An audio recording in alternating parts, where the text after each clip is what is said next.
जय माता की। आज मैं लेकर आई हूँ अजय एकादशी व्रत की कथा।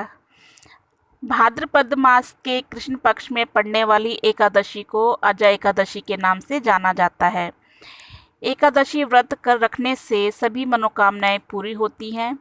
एकादशी के दिन विधि विधान से भगवान विष्णु की पूजा अर्चना की जाती है। धार्मिक मान्यताओं के अनुसार अजय एकादशी व्रत रखने वालों को अश्वमेघ यज्ञ के बराबर पुण्य मिलता है। माना जाता है कि अजय एकादशी के दिन व्रत कथा सुनने या पढ़ने से श्री हरि सभी कष्टों से मुक्ति दिलाते हैं और सभी मनोकामनाएं पूरी होती है।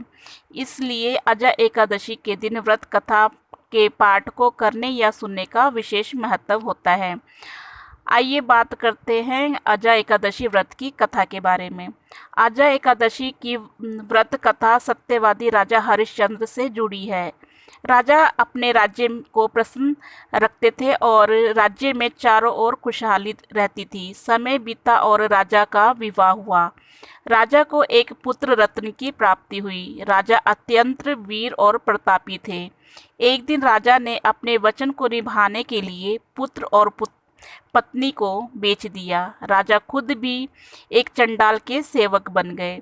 गौतम ऋषि राजा हरिश्चंद्र को इस संकट से निकालने का एक उपाय बताया।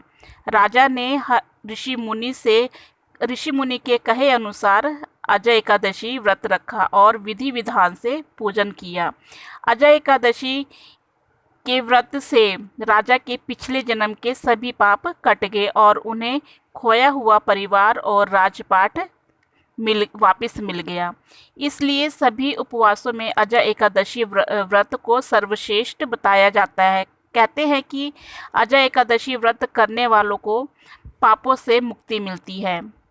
एकादशी व्रत रखने वाले व्यक्ति को आहार और बर्ताव और अपनी इंद्रियों पर चित्त और संयम रखना आवश्यक है। अगर आपको ये कथा अच्छी लगी हो तो प्लीज़ लाइक कीजिए, सब्सक्राइब कीजिए। धन्यवाद। जय माता की।